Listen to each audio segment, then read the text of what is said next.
મિત્રો, હાલમાં જો અમારા સમાજનો સેક્રેટરી બન્યો છું. શું છે, અમારા સમાજના જૂના વડીલો ગુજરી ગયા એટલે અમારી જ્ઞાતિના આગેવાનોએ આવીને મને કહ્યું, ગિરીશ કુમાર, હવે તમારો વારો છે. ગુજરી જવાનો નહીં, સેક્રેટરી બનવાનો.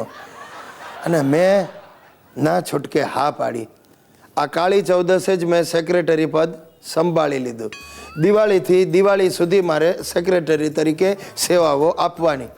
હવે તમે નહીં માનો, દિવાળીના દિવસે જ વહેલી સવારે મારા ઘરે પોલીસ ત્રાટકી. મને કે તમારી ધરપકડ કરવાની છે. મેં કહું, ભાઈ કેમ? તો મને કે તમે સોરઠિયા જ્ઞાતિના સેક્રેટરીને ગાળ આપી એમની લાગણીઓ દુભાવી છે. મેં કહ્યું, સાહેબ મારી વાત સાંભળો, એ ભૂતપૂર્વ સેક્રેટરી હશે, એ તો ગુજરી ગયા છે. હું હજી હમણાં ગઈકાલે જ સેક્રેટરી નિમાયો છું. 150 રૂપિયાના જલેબીને ફાફડા એમને ખવડાવ્યા અને પોલીસોને રવાના કર્યા. બેસતા વર્ષે જ્ઞાતિના કેટલાય લોકો મારી પાસે બોણી લેવા આવ્યા. જૂના પ્રમુખોને ગાળો આપી અને મારા ભરપેટ વખાણ કર્યા. એટલે એમને પણ મારે ન છૂટકે બોણી આપવી પડી. 20 જણાને 51 રૂપિયાના લેખે પૈસા ચૂકવ્યા. મને થયું, ચોક્કસ આવા ત્રાસને લીધે જ અગાઉના સેક્રેટરી ગુજરી ગયા હશે. હજી તો માંડ કળ વળે ત્યાં અમારી જ્ઞાતિની મહિલા પાંખના પ્રમુખ સુપર્ણાબેન મને મળવા આવ્યા. નામ સુપર્ણાબેન પણ દેખાવ સુપર્ણખા જેવો, કાળું ડિબાંગ શરીર, હાથીના બચ્ચા જેવી સાઈઝ. આવતાની સાથે જ સાલ મુબારક ગિરીશભાઈ કરીને મને ભેટી પડ્યા ને મને નીચોવી નાખ્યો સાહેબ. અને પછી આપણી મહિલા પાંખને કઈ રીતે આગળ લાવશું એના ઉપર એક લાંબુ લચક ભાષણ આપ્યું. અને જતાં જતાં પાછું મારી સુશીલાની હાજરીમાં મને કહેતા ગયા, ગિરીશભાઈ અડધી રાત્રે પણ મારું કામ પડે તો મને કહેજો. અરે ભાઈ, મારા ભોગ લાગ્યા છે. સપનામાં તને જુએ તો માણસ ડરી જાય. અડધી રાત્રે તારું કામ શું કામ પડે? ટૂંકમાં લાભ પાંચમ સુધીમાં તો સેક્રેટરી બનવાના અનેક લાભાલાભ મને જાણવા મળ્યા છે. આજે સવારે વળી જ્ઞાતિનું સર્ક્યુલર આવ્યું. આપણી જ્ઞાતિ ઉપર 2.5 લાખનું દેવું છે.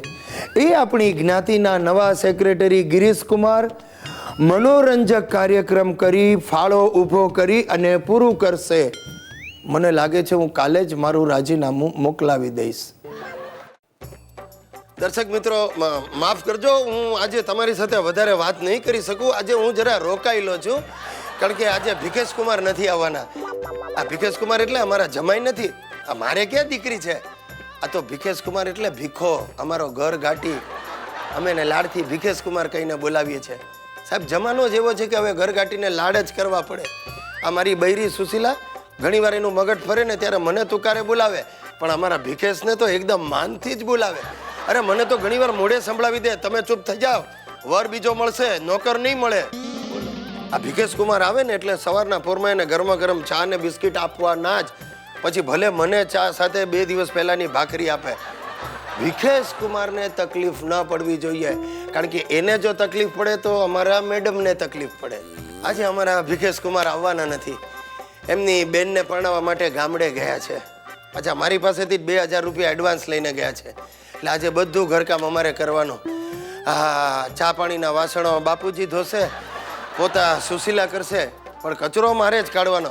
ભલે પછી મને કોઈ જોઈ જાય ને મારો કચરો થઈ જાય, એનો વાંધો નહીં.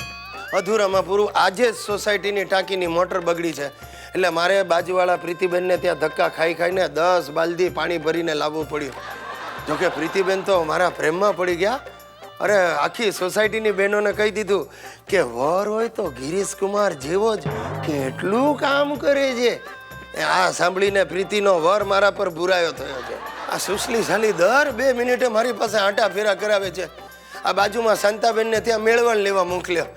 એમણે મેળવણ તો આપ્યું, પણ મને કે ગિરીશભાઈ આવ્યા છે તો જરા આ બાવા ઝાડા પણ સાફ કરી આપો ને. કરી આપ્યા. બીજું શું? તમે માનશો, મેં સવારથી આજે પાટલું નહોતું પહેર્યું. આ તમારી સામે બેસવાનું હતું એટલે તૈયાર થયો છો. જોજો, કાંઈ ગેરસમજ નહીં કરતા. પાટલું નહોતું પહેર્યું એટલે બરમુડા પહેરીને ફરતો તો. આ બધા ઘરકામ કરવાના ને. હજી તો સુશીલા કપડાં ધોઈ લે એટલે મારે ધાબે કપડાં સુકાવવા જવું પડશે. હવે એમાં જો પ્રીતિબેન મને જોઈ જશે તો મારે એમના કપડાં સુકાવવા જ પડશે. પણ આમ પ્રીતિબેન સારા, હા, મને કહ્યું આજે સાંજે આવજો અમારે ત્યાં બટાટા પૌવા ખાવા. સાહેબ, આ વાત છે, જોયું? આ ઘર ઘાટી ન હોય, આપણે કામ કરીએ તો બહેનોની લાગણી જીતવાની તક મળે. ટૂંકમાં તકલીફ શબ્દમાં જ તક છુપાયેલી છે.